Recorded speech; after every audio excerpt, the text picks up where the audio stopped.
Alright, good morning everybody. Today we're taking a look at more Augustus, and this time her directly competing with Arcane Crit. If you look at this stage, Yingying, Yugo, and Wu Hanzi are giga buffed. You're supposed to use those three centers on this stage. This is the peak path test. For those who don't know, this is how you get glitter marks.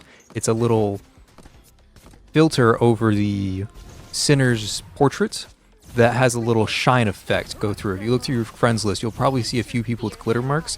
This is how they get them, by participating in the peak path test. Now, the peak path test is supposed to encourage people to pull the new centers. In this case, it was an encouragement to pull Yingying, Yugo, and Wu Hanzi, because Yingying, Yugo, and Wu Hanzi are giga buffed on this stage in particular. And the thing about peak path test is it's actually one of the hardest challenges in Path to Nowhere.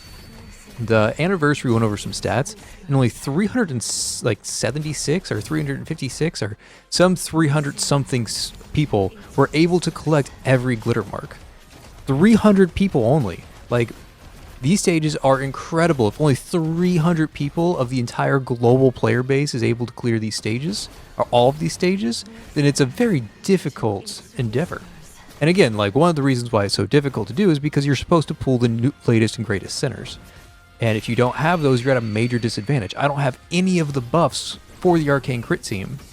But, I mean, it's Augustus. She's just brute forcing this thing because she can. Now, I didn't mention Synex in the Augustus guide, but we are using Synex here, and I did find that she's actually the best in slot for this particular clear. If you look in the bottom right-hand corner, you'll see a little shield mark with stacks counting up. Those stacks go up to 25. It's right underneath the boss's health bar, bottom right-hand corner. Those stacks at 25 is Synex's true damage stacks. So right now I'm doing 25% more damage because Synex is on the team. The reason why I didn't mention her in the guide is because those stacks are actually very difficult to maintain. And it ends up not being worth it when you can have less energy demanding and more reliable options. Like, see right there, my stacks wore off, and now I have to stack them back up to 25. Even when I'm like very purposefully trying to maintain those stacks, they fall off unless your Synex is S1. And even if your Synex is S1, just using Cabernet is better in most scenarios. Not in this case because this is a very long battle. It was actually a really close call between whether Synex or LL was better. LL would just give us more blades to play with, but after a few test runs, it turns out Synex was the way to go for this stage specifically. I still don't recommend her for general story and BFL content. It's just too slow and then too tricky to maintain all those stacks. But Synex does pop up every once in a while as a best in slot option, though she probably is going to be replaced by Seto soon. So if you look at the score now, we're at 6 million. We already passed the 5 million mark to get our glitter marks, but we're going to keep going. We have not used Augustus's ECB yet, and we're setting up for that now. You can see we're still sitting on Infer's ultimate. That's very intentional, waiting for the last 10 seconds of the fight, and here we go. 10 seconds left on the clock. This is the best time to Infer ult. We get the last little bit of damage out of Infer, and I toggle Singlinde here to try and maintain her ultimate for the last like push here. And now Augustus out of blades.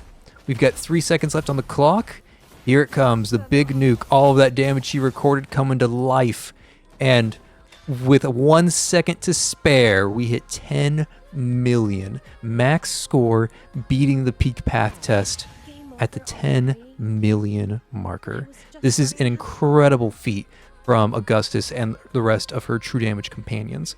And it blows Arcane Crit at the water. Augustus is beating Arcane Crit at their own game. Now, I also did complete the other peak path test with this setup, but it was nothing fancy. And you can see here, once you hit that max rank, you can go to the unlimited trial where you get to look at how good the whales are. This is a leaderboard that's, I think it's server-wide, and the whales are competing to see who can do the most damage. I'm nowhere close to this. I barely got 10 million, but one of the whales is up there getting 100 million. Hats off to you, bro. Congratulations. That's some really actual impressive shit. But okay, here's the team comp if you guys want to see it. The crime brands, all of that. Augustus is using jellyfish here. We don't have Augustus's true damage crime brand yet. It's not Tide of Ashes yet. And Bell Tower isn't going to last long enough for it to be useful. So we ended up going with Solo Dance because it does increase her normal attack damage, which does increase her damage. All right, thanks for watching. Peace. If you guys like this video, I recommend checking out this video where Augustus duos most of the game, or this video where I teach you how to play Augustus. Also, don't forget to like and subscribe. Okay, bye!